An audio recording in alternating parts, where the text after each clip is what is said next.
राधे राधे मित्रों, सबसे पहले आप सभी बड़ों को मेरा प्यार भरा पहलाग। मैं पिंकी आप सभी लोगों का स्वागत करती हूँ देवभूमि उत्तराखंड की इन खूबसूरत से पहाड़ों से। आज मैं अपने ब्लॉग की शुरुआत कर रही हूँ शाम के लगभग 4 बजे से। सुबह से तो लगातार घनघोर बारिश हो रही थी, बादल के साथ साथ बिजली भी कड़क रही थी, लेकिन ऐसा लग रहा था कि मानसून वापस लौट के आ गए हैं इन पहाड़ों पे, क्योंकि रोज 2-3 दिनों के बीच में ही मौसम काफ़ी अच्छा दिख रहा था। लेकिन कल से बारिश बहुत ज़्यादा हो रही थी। कल शाम के 4 बजे से लगातार बारिश शुरू हो गई थी, सुबह के लगभग 8 बजे तक रुकी नहीं, और बहुत ज़्यादा बारिश होने की वजह से यहाँ के नदी नाले बहुत ज़्यादा उफान में आ चुके हैं, और साथ में जो प्राकृतिक स्रोत होते हैं पानी के, वो भी सारे दिखाई देने लग गए हैं।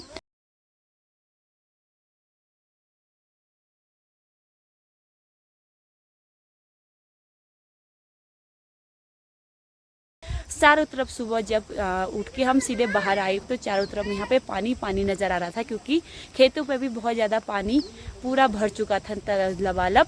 तो बारिश ज़्यादा होने की वजह से एक बार तो ऐसा लग रहा था कि यहाँ पे बादल फट चुके हैं, लेकिन फिर बारिश रुक गई थी। तो बहुत टाइम के बाद इतना मतलब आज ही देखा, क्योंकि कल शाम के लगभग 4 बजे से सुबह के लगभग 8 बजे तक बारिश लगातार रही। तो इस वजह से बहुत ज़्यादा बारिश हो चुकी थी, और सारे यहाँ पे जो बारिश के दिनों जो प्राकृतिक स्रोत दिखाई देते थे वो इस जून के महीने में सारे दिखाई देने लगे हैं। तो हमारे घर से भी बहुत सारे नदी नाले भी यहाँ से आवाज़ सुनाई देती है, साथ साथ में बहुत सुंदर सुंदर वाटरफॉल भी इस बारिश से नज़र आने लगे हैं। बाकी मैं सबसे पहले मैं दिखाती हूँ अपने घर के पास वाले वाटरफॉल को, क्योंकि पहाड़ों पर यही खूबसूरत नज़ारे देखने के लिए बहुत सारे टूरिस्ट लोग और जो गाँव से शहरों की ओर चले गए हैं वो भी देखने के लिए आते हैं। तो आज काफ़ी दिनों के बाद, हमें 2-3 सालों के बाद, तो मुझे अपने गांव के सबसे पास में वाटरफॉल देखने को मिला। बाकी आप लोग भी देख सकते हैं हमारे घर से कितना सुंदर व्यू आ रहा है। बहुत अधिक बारिश होने के साथ साथ पेड़ पौधों में तो हरियाली है ही है, लेकिन यहाँ पे जगह जगह प्राकृतिक जो पानी के स्रोत होते हैं वो जगह जगह से यहाँ भी दिख रहे हैं, क्योंकि इतनी ज़्यादा बहुत ज़्यादा बारिश होने की वजह से आज नदी उफानों पे आ गई है। पहाड़ों में इन दिनों लगातार बारिश होने की वजह से पहाड़ें काफ़ी ज़्यादा खूबसूरत हो गई हैं, और इस समय तो पहाड़ अपने पूरे श्रृंगार में सजी होती है, क्योंकि जहाँ भी देखो पूरे चारों तरफ हरियाली हरियाली नज़र आती है, और इससे जो पहाड़ों के नज़ारे होते हैं बहुत बहुत ही ज़्यादा अच्छे लगते हैं। तो ये वाला वाटरफॉल हमारे घर के सबसे नज़दीक वाला वाटरफॉल है, क्योंकि यहाँ से तो नज़र आता ही आता है, लेकिन वहाँ पे जाके बहुत ही ज़्यादा खूबसूरत नज़र आता है। लेकिन इसी के साथ साथ जो ज़मीन से मतलब जो ज़मीन से प्राकृतिक स्रोत होते हैं, ज़मीन से अपने आप ही पानी निकलता है, वो भी आपको मैं ज़रूर दिखाऊंगी, क्योंकि आज वो पहली बार इस महीने में नज़र आया है। क्योंकि लगातार वैसे तो लगभग 1 हफ्ते में लगातार बारिश होने के बाद वो प्राकृतिक स्रोत खुद निकलता था, लेकिन एक ही बारिश में लगातार बारिश होने की वजह से वाटरफॉल भी दिखने लग गए हैं। तो सब लोग हैरान है कि वो भी ये जो प्राकृतिक स्रोत है पानी का वो भी नज़र आता है, क्योंकि वहाँ पे पानी इतना ज़्यादा ठंडा होता है, और साथ साथ में वहाँ पे मछलियाँ वगैरह भी आती हैं। लेकिन ये जो पानी होता है इनसे घराट वगैरह भी चलते हैं, और साथ साथ में इससे पीने के लिए भी बहुत सारे लोग पानी ले जाते हैं, क्योंकि बहुत ज़्यादा ठंडा, और जो भूमिगत जल होते हैं वो बहुत ही शुद्ध रूप से शुद्ध माने जाते हैं। मतलब बिल्कुल उसमें कोई भी कचरा वगैरह तो होता ही नहीं है, लेकिन साथ साथ में बहुत प्योरिटी के साथ भी ये पानी यूज में आता है। तो वो बहुत सारे लोग बोतलों में भर भर के पानी पीने के लिए, जब थके होते हैं अपने खेतों से गुड़ाई उड़ाई करने के बाद थके होते हैं, तो फिर अपने जो भी बर्तन वगैरह होते हैं गैलन वगैरह या बोतल में, तो उससे भर के ले जाते हैं, और बहुत ही उसको पीने के बाद बहुत ही ज़्यादा सुकून आता है ठंडों मतलब इन गर्मियों में। तो क्योंकि अभी जून का महीना है, 2-3 महीने अभी बचे हैं गर्मियों के, तो उस पानी का बहुत ही ज़्यादा आनंद मिलता है पीने के बाद। बाकी हम लोग भी जा रहे हैं उसी साइड को, क्योंकि अभी 4 बजे के टाइम पे थोड़ा घर में गाय बच्चों को बाहर बांधा जाता है, उसके बाद उनको खाना वगैरह खिलाने के बाद फिर अपने अपने काम में और से जुड़ जाते हैं। हम लोगों ने जो पालतू जानवर हैं जहाँ हम लोगों ने, तो उनको अभी शाम के टाइम पे बाहर पे बांध दिया है। बाकी शाम के टाइम पे अभी मच्छर वगैरह भी खूब ज़्यादा हो जाते हैं, छोटे छोटे हैं तो जल्दी दिखते ही नहीं है, और जानवर भी बहुत ज़्यादा लग जाते हैं, तो फिर उनके लिए यहाँ पे धुएं का इंतज़ाम भी करा है। तो शाम के टाइम पे हर लोग यहाँ पे गाय बच्चों को बांधने के बाद फिर धुएं लगाते हैं, तो इससे थोड़ा जानवरों की जो गाय बच्चे मच्छर वगैरह होते हैं वो तो भाग जाते हैं। तो कुछ इस प्रकार ही आजकल गर्मियों पे धुआं लगाया जाता है मच्छरों को भगाने का, और गाँव में ये इंतजाम बहुत अच्छे से दिखाई देता है।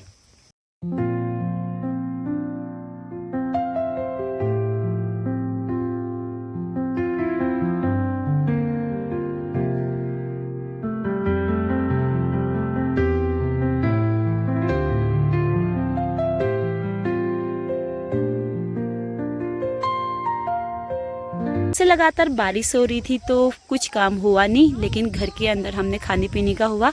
लेकिन जैसे ही बारिश बंद हुई तो फिर हम अपने अपने काम पे जुट गए थे। जो सबसे पहले सुबह के नित्य कर्म होते हैं, नहाना धोना, पूजा पाठ, तो सबसे पहले कपड़े वगैरह धोए। उसके बाद हमारा जो बारिश से पूरा लहसुन में पानी चले गया था, क्योंकि यहाँ पे लहसुन की खेती इस वाले खेत से लेके दोनों खेतों पे की जाती है, तो फिर लगभग 6 से 7 बोरों में लगभग हो ही जाता है। तो कुछ यहाँ पे भर रखे हैं, यहाँ पे इकट्ठे कर रखे हैं, क्योंकि इसको ज़्यादा धूप की ज़रूरत होती है। तो आजकल इन पहाड़ों पे ज़्यादातर लोगों के यहाँ पे लहसुन की खेती की जाती है और वो सुखाने का काम करते हैं। लेकिन कल लगातार बारिश होने की वजह से थोड़े से ये भीग चुके थे, यानी कि थोड़ा सीलन आ चुका था। तो मम्मी लोगों ने आज इनको धूप पे डाल दिया था। तो धूप अभी है ही, लेकिन अभी फिर अपने अपने खेतों पे चले जाएंगे, क्योंकि अभी गुड़ाई का काम हो रखा है और लोग चले गए हैं। तो अभी गाय बच्चियां बाहर बांधने के बाद ये लोग लहसुन उठाने का काम कर रहे हैं। बाकी अक्सी भी इनकी बहुत ज़्यादा हेल्प कर रही है। यहाँ की अधिकतर महिलाएं बहुत ज़्यादा कामकाजी होती हैं। पशुपालन के साथ साथ यहाँ पे मधुमक्खी पालन और बकरी पालन जैसे काम भी करते हैं, और साथ साथ में यहाँ पे जो खेती बाड़ी का काम भी होते हैं वो भी लगातार लगे रहते हैं। अभी भी हमारे इन खेतों में, मतलब हमारे गाँव में बहुत ज़्यादा अधिकतर खेती की जाती है। बहुत कम बंजर मिलेंगे, लेकिन अधिकतर जो खेत होते हैं वो बहुत ज़्यादा उपजाऊ मिलेंगे, क्योंकि यहाँ पर जो भी बीज बोया जाता है वो बहुत अच्छे पैदावार हो जाती है। कम मेहनत में, ज़्यादा मेहनत करने की ज़रूरत नहीं होती है, और मकान नज़दीक होने की वजह से खेत भी नज़दीक होते हैं, तो यहाँ पे काम करने में बहुत ज़्यादा इजी पड़ जाता है। इन खेतों पे मक्कों के साथ साथ ये जो आपको 2 पत्ते दिख रहे हैं बड़े बड़े, ये है राजमा के पेड़। तो मैं आपको नज़दीक जाके दिखा देती हूँ। तो राजमा के पेड़ कुछ इस प्रकार होते हैं। ये सफ़ेद वाले राजमा है, क्योंकि हमारे वहाँ इनकी पैदावार भी बहुत अच्छे से की जाती है और बहुत अच्छे यहाँ पे राजमा हो जाते हैं। तो आजकल मक्के बो रखे हैं और मक्के भी कुछ बड़े हो चुके हैं, तो इसकी एक बार गुड़ाई की जाती है। उसके बाद फिर इनके पेड़ों पर मिट्टी लगाई जाती है, ताकि ये बारिश या हवा से ये गिरे ना, क्योंकि इसके पेड़ की हाइट थोड़ा लंबी रहती है। तो इस वजह से इनकी जड़ों पे फिर मिट्टी लगाई जाती है। पहले इनकी गुड़ाई कर रही है, तो आजकल गुड़ाई का काम हो रहा है, तो इनको अच्छे से गोड़ना पड़ता है। और साथ में यहाँ पे जैसे 2-3 पेड़ एक साथ है, तो फिर इनको 2 पेड़ों को उखाड़ दिया जाता है और सिंगल एक पेड़ लगाया जाता है, क्योंकि एक पेड़ में लगाने से मतलब फिर वो पेड़ काफ़ी अच्छा रहता है। क्योंकि 2 पेड़ों में उतना अच्छा, क्योंकि उसकी जड़ को फैलाने की जगह नहीं मिल पाती, और साथ में मिट्टी और खाद भी अच्छे से मिल नहीं पाता है, तो फिर सिंगल पेड़ काफ़ी अच्छा बड़ा हो जाता है। तब से महिलाएं खेत में गोड़ने का काम कर रही हैं। तो फिर साथ साथ में गाय बच्चों के लिए हरी घास के लिए आजकल ये वाली घास ज़्यादा देखने को मिल रही है, क्योंकि पहले ये वाला घास बहुत कम दिखाई देती थी। सिंगल जो पतली वाली घास होती है, यही जो भूमि पे लगाई होती थी, अपने आप ही उग जाती थी, वही ज़्यादा देखने को मिलती थी। लेकिन आजकल ये वाली घास लगाने लग गए हैं, क्योंकि ये मतलब आजकल ये दूसरी जगह से आ रखा है, तो सारे लोग इस घास को लगा रहे हैं। तो फिर गुड़ाई करने के बाद जो गाय बच्चों के लिए जिसके दूध वगैरह देते हैं, या जो भी जानवर पाले जाते हैं, तो उनके लिए फिर ये खेतों से ही यहाँ पे गुड़ाई करने के बाद फिर खेतों के आइट साइड से ही जानवरों के लिए अच्छे से घास काटी जाती है। तो आजकल बारिश के मौसम में बहुत अच्छे से ये घास उग रखी है और बिल्कुल हरी भरी हो रखी है। आप देख सकते हैं हमारे गांव में ये गाय बच्चों के लिए भरपूर खाना मिल जाता है, यानी कि हरी घास मिल जाती है।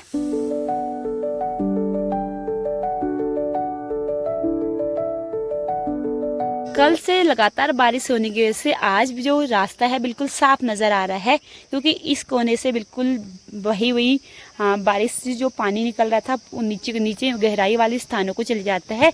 इसकी वजह से जो रास्ता होता है बिल्कुल साफ हो जाता है। जो घास फूस गिरी रहती है, गाय बच्चों का गोबर वगैरह होता है, क्योंकि ये परमानेंट मतलब बहुत सारे लोग ऊपर नीचे जाते हैं तो कुछ न कुछ गिर जाता है। तो इस वजह से बारिश आने की वजह से बिल्कुल पूरा रास्ता साफ हो चुका है, बिल्कुल क्लियर नज़र आ रहा है। ये भी यहाँ पे बहुत सारे जो लहसुन होते हैं वो भी उठा दिए हैं। बाकी हम लोगों ने यहाँ पे थोड़ा सीलन हो गया था, तो इन कट्टों पे अच्छे से भर दिया है। बाकी ये ठंडों के दिनों ये फिर सब्जी वगैरह में काम आ जाता है। अक्सी आपने भर दिया? अक्सी भर दिया? वाटरफॉल कहाँ है? पानी कहाँ पे आ रहा है? मम्मा को बता दो। कहाँ? चलो देखते हैं। यहाँ से चलते हैं, यहाँ से आओ। अक्सी मुझे बता रही है कि पानी कहाँ पे आ रखा है, क्योंकि इसने भी देख लिया। यहाँ कहाँ है वो? देख, नाना ने कहाँ पे बताया आपको पानी कहाँ पे आ रखा है? कहाँ पे आया है? वो है पानी यहाँ से हमारा घर के नज़दीक से ये जो प्राकृतिक वाटरफॉल है ये बहुत अच्छे से नज़र आ रहा है। बाकी अक्सी मुझे भी दिखा रही है। ये लोग अपने घर के पास वाले जहाँ पे पानी का स्रोत आता है और बहुत ज़्यादा वहाँ पे पानी इतना ठंडा चिल्ड होता है कि वहाँ पे फिर मछलियाँ वगैरह भी आ जाती हैं, तो बहुत टाइम तक वो पानी वैसे ही रहता है। गाँव का रास्ता कुछ इस प्रकार आजकल बना दिया है, क्योंकि प्रधानमंत्री सड़क योजना के तहत यहाँ पे गांव में बहुत अच्छे रास्ते बना दिए हैं, रास्ते का निर्माण कर दिए हैं। तो आजकल चलने में भी काफ़ी इजी लग रहा है, क्योंकि पहले से बहुत ज़्यादा फिसलन वगैरह और कीचड़ बहुत ज़्यादा हो जाती थी इन रास्ते पे। तो आजकल बहुत ही अच्छा लग रहा है यहाँ पे चलने में। तो हम जहाँ पे पानी का स्रोत आ रखा है भूमिगत जल, तो वहाँ पे अभी हम जा रहे हैं और ये लगभग 5-6 महीने तक रहता है, क्योंकि इससे घराट वगैरह 2 घराटें चलती हैं और बहुत ज़्यादा पानी आता है। तो पहले से जो हमारे बूढ़े बुजुर्ग लोग कहते थे कि पहले यहाँ पे नदी, मतलब जहाँ पे नदी आजकल आ रखी है वहाँ पे पहले खेत हुआ करता था। अचानक से बहुत ज़्यादा पानी का स्तर बढ़ गया, तो खोदने तक पता नहीं चला कि कहाँ से पानी आ रहा है। अभी तक इसकी पूरी जानकारी पता नहीं है कि ये भूमिगत जल कहाँ से आता है। बाकी आप भी देख सकते हैं, क्योंकि ज़मीन के नीचे से पानी आता है और इतना पानी का प्रवाह होता है कि इससे 2 घाट चलते हैं। तो घाट बहुत कम लोग जानते होंगे, तो उन लोगों का डाउट भी मैं पूरा कर लेती हूँ, क्योंकि वो होता है चक्की, यानी कि पानी से चलने वाला चक्की या घराटी बोलते हैं गाँव में। तो उससे गेहूँ जो अनाज वगैरह होती हैं, सबसे मुख्य रूप से गेहूँ, जौ और मक्के पीसे जाते हैं। तो और चीज़ भी उसमें पीसे जा सकते हैं, यानी कि मडवा और झंगोरा और चीज़ भी इसमें पीसे जाते हैं, जो भी पीसने वाला चक्की का काम होता है। तो गांव में लगभग 6 महीने तक ये घाट चलते रहते हैं। 3 महीने तो जल का प्रवाह बहुत ज़्यादा होता है, तो लगातार 3 महीने के पानी से ही पूरा गाँव उससे अपने आटा, मतलब जो गेहूँ होते हैं वो पीस लेते हैं। तो मैं भी आपको दिखाती हूँ वो चीज़। पहाड़ों पे हर टाइम पे कुछ न कुछ फल ज़रूर लगे रहते हैं। तो ये है पहाड़ी किलमोड़ा, तो इसको भी खाया करते हैं और ये बहुत ज़्यादा मीठा होता है। कभी कभी तो ये पेट दर्द में भी दवाई या औषधि का काम करता है। तो कुछ इस प्रकार होते हैं इसके फल, छोटे छोटे और कांटेनुमा इसका पेड़ रहता है। तो एक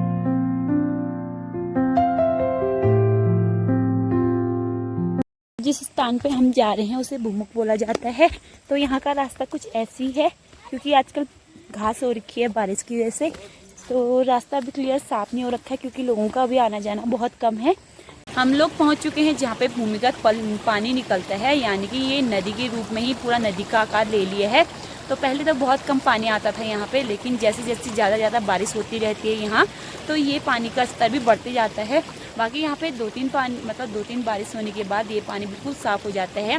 जब पहले इसकी शुरुआत होती है, जब ये पानी निकलता है, तो पहले मटमिला पानी निकलता है, बहुत ज़्यादा गंदा दिखाई देता है, पूरा मिट्टी से भरा हुआ। लेकिन 2-3 दिन हो जाने के बाद फिर इसका पानी बिल्कुल साफ़ हो जाता है। फिर मछलियाँ वगैरह आ जाती हैं। मछलियाँ तो ज़्यादा बड़ी होती नहीं है, छोटी छोटी होती हैं। इस वजह से यहाँ पे 5-6 महीने तक लगातार यहीं पे खेलती रहती हैं। उसके बाद जब जैसे ही पानी यहाँ सूख जाता है, साथ में मछलियाँ भी कुछ पता नहीं चलता कि मछलियाँ भी कहाँ गायब हो जाती हैं। तो ये पानी का ये रहस्य है। बाकी यहाँ पे जो बूढ़े बुजुर्ग लोग कहते थे कि यहाँ पे अभी कोई भी पता नहीं चला कि ये पानी कहाँ से आ रखा है। बाकी वैसे अनुमान से लगाया जाता है कि हमारे गांव से ऊपर एक शिखर की चोटी है, तो कोई लोग बोलते हैं कि उस चोटी से ये पानी निकलता है, क्योंकि ऊपर साइड को बहुत ज़्यादा बाँझ के पेड़ हैं। तो बाँझ के पेड़ में वहाँ पानी सब भूमिगत, मतलब जो बाँझ के पेड़ हैं वो अपने जड़ों में पानी समाये रहते हैं, लेकिन ज़्यादा पानी होने की वजह से कहीं ना कहीं से पानी निकल ही जाता है। तो माना जाता है कि ये पानी उसी जगह से आता है, इसीलिए इसका पानी बहुत ज़्यादा ठंडा होता है, बिल्कुल चिल्ड। कभी कभी तो ऐसा पानी ठंडा निकलता है कि फ्रिज भी इसके सामने फेल हो जाता है। तो कुछ ऐसी है यहाँ का पानी। बाकी इसने अभी फ़िलहाल भविष्य में इसने नदी का रूप भी ग्रहण कर लिया है, क्योंकि पहले तो बहुत कम पानी, जब पहले शुरू में यहाँ पे पानी आता था बहुत कम आता था, क्योंकि यहाँ पे भी एक खेत बना था। लेकिन अब ये जैसे जैसे सब लोग इसको जान रहे हैं, तो अब यहाँ पे भविष्य में क्या पता यहाँ पे हैंडपम्प के लिए भी कुछ अप्लाई करेंगे। बाकी अभी तो कुछ नहीं है फ़िलहाल के लिए, क्योंकि यहाँ पे सिर्फ बरसात में ही ये पानी दिखाई देता है। तो अभी हम लोग आए हैं, तो अभी मैं आपको पूरा जगह दिखाती हूँ, क्योंकि यहाँ से जो पानी जाता है इसके लिए एक नौला टाइप का बना रखा है, जो सीधे जाता है घराट के लिए। तो यहाँ से यही पानी से वो घराट चलते हैं। तो कभी कभी तो यहाँ पे बहुत ज़्यादा पानी आता है, तो घराट के लिए तो बिल्कुल बहुत ज़्यादा पानी चाहिए, लेकिन यहाँ से 2 घराट भी कभी पानी आ जाता है। तो इसका कुछ पता नहीं चलता, एक रहस्यमयी जैसा बन चुका है ये। पहले तो यहाँ पे सुबह बहुत जब बारिश रुकी थी तब यहाँ पे बहुत ज़्यादा मिट्टी वाला पानी आ रहा था, क्योंकि इसका स्रोत कहीं से दिखता नहीं है, सिर्फ भूमिगत जल से ही यहाँ से इसका पास होता है। तो ये नदी नीचे तक जाती है, यहाँ से होता है घराट की निकासी, क्योंकि यहाँ पे जो घराट चलते हैं यहाँ पे तो वो यहाँ से बनाया जाता है। बाकी जो इधर को जा रहा है पानी का बहाव ये वाला, तो ये सीधे गधेरों पे जा रहा है, क्योंकि अभी घराट वगैरह चले नहीं है। पे जो पानी आ रहा है यहाँ पे कोई मतलब इसकी पूर्ण जानकारी नहीं कि ये कहाँ से आ रहा है, लेकिन कुछ पता नहीं है कि इसके निकासी मतलब ये कौन सी जगह से आ रहा है। ये सिर्फ भूमिगत जल से ही इसका पता चलता है, क्योंकि यहाँ से नीचे को जब इसका पानी सूख जाता है तो नीचे वो गहराई वाला सिर्फ गुफा जैसा है, तो उन गुफा से ऊपर को ये पानी निकलता है और इसका बहाव कभी कभी इतना तेज होता है कि यहाँ पे तक चले जाता है, जहाँ से इसका ये हरे वाले घास नीचे को आ रखी है। तो ये कभी कभी ऊपर को उफान जैसे बॉयल पानी होता है वैसे नीचे से बॉयल जैसा होते रहता है और बहुत ज़्यादा उफान में आ जाता है। तो अभी तो जल स्तर बहुत कम है, लेकिन थोड़ा सा मटमिला हो रखा है। तो वैसे पानी बहुत प्योरिटी के साथ आता है यहाँ पे। तो जब एक दो पानी यहाँ से अच्छे से निकल जाता है, लगभग एक दो बारिश हो जाती है, उसके बाद ही यहाँ से पीने के लिए पानी ले जाया करते हैं। हस्बैंड जी यहाँ पे हैं, क्योंकि यहाँ पे अभी रास्ता उतना अच्छा नहीं हो रखा है, घास से कुछ दिख नहीं रहा है रास्ता। तो मैंने कहा उनको आप यहीं रुको, क्योंकि यहीं से उनको यहाँ का जल स्तर दिख रहा है।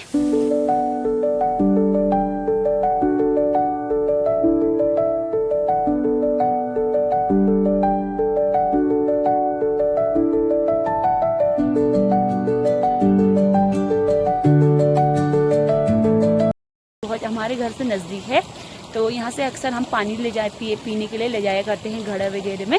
तो अभी तो मटमेला हो रखा है, लेकिन जब साफ आ जाएगा तब यहीं से हम पानी ले जाया करेंगे अपने घर के लिए। खड़े हैं ठीक वहीं से पानी आ रहा है, लेकिन ऊपर साइड की यहाँ पे पूरी ये अखरोट का पेड़ है, इसकी जड़ के नीचे से ही पानी आ रहा है बिल्कुल भूमिगत। बाकी यहीं से इसका कोई पता नहीं चलता, क्योंकि यहाँ पे ऊपर पे इसका खेत है, इसी खेत के नीचे सीधे साइड पे यहीं से पानी निकल रहा है। ये देखिए,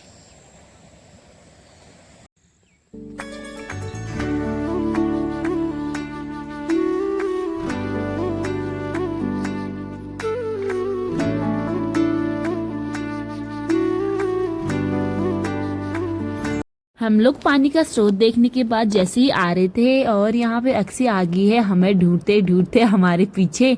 तो अपनी मौसी के साथ यहाँ पे छोटे छोटे कदमों के साथ इस रास्ते पे आसानी से आ जा रही थी, लेकिन जब हम लोगों को देखा तो फिर और भी ज़्यादा उसकी होंठों पे मुस्कान रह गई थी, क्योंकि पापा को तो सबसे ज़्यादा याद करती है। तो पीछे हाथ लगाने के बाद अक्सी अपनी मौसी के साथ जा रही थी, बस डर रहता है कहीं ढलान वाली क्षेत्र पे अक्सी गिर न जाए। तो यहाँ पे हम हल्के हल्के से उसको सपोर्ट भी कर रहे थे, लेकिन वो फिर बहुत आसानी से इन रास्तों पे सीधे चल जा रही थी। तो अभी मौसी की नकल कर रही है, लेकिन इसकी हरकतें काफ़ी अच्छी रहती हैं। शाम के टाइम पे अब मौसम भी काफ़ी अच्छा होने लग गया है और शाम की धूप पहाड़ों पे इतनी अच्छी खिली रहती है कि जैसे मानो इनको निहारते रह जाते हैं। तो अब हम ये व्लॉग को अब यहीं पे एंड करते हैं, क्योंकि यहाँ पहाड़ों के नज़ारे काफ़ी सुंदर दिखाई देते हैं और शाम के टाइम पे तो इन पहाड़ों को नज़दीकी से देखने का मन ही और अलग करता है। तो आज हमारा व्लॉग सिर्फ हमारे घर के इन पहाड़ों को दिखाने और इनकी खूबसूरती को निहारने का था, लेकिन आपको वीडियो पसंद आएगी तो इसे लाइक, सब्सक्राइब और चैनल को जरूर शेयर करें, क्योंकि ऐसे ही नई नई वीडियो के साथ मिलती रहूंगी। और अपना ख्याल जरूर रखें, और हाँ, एक बार इन पहाड़ों को देखने के लिए हमारे गांव जरूर आए।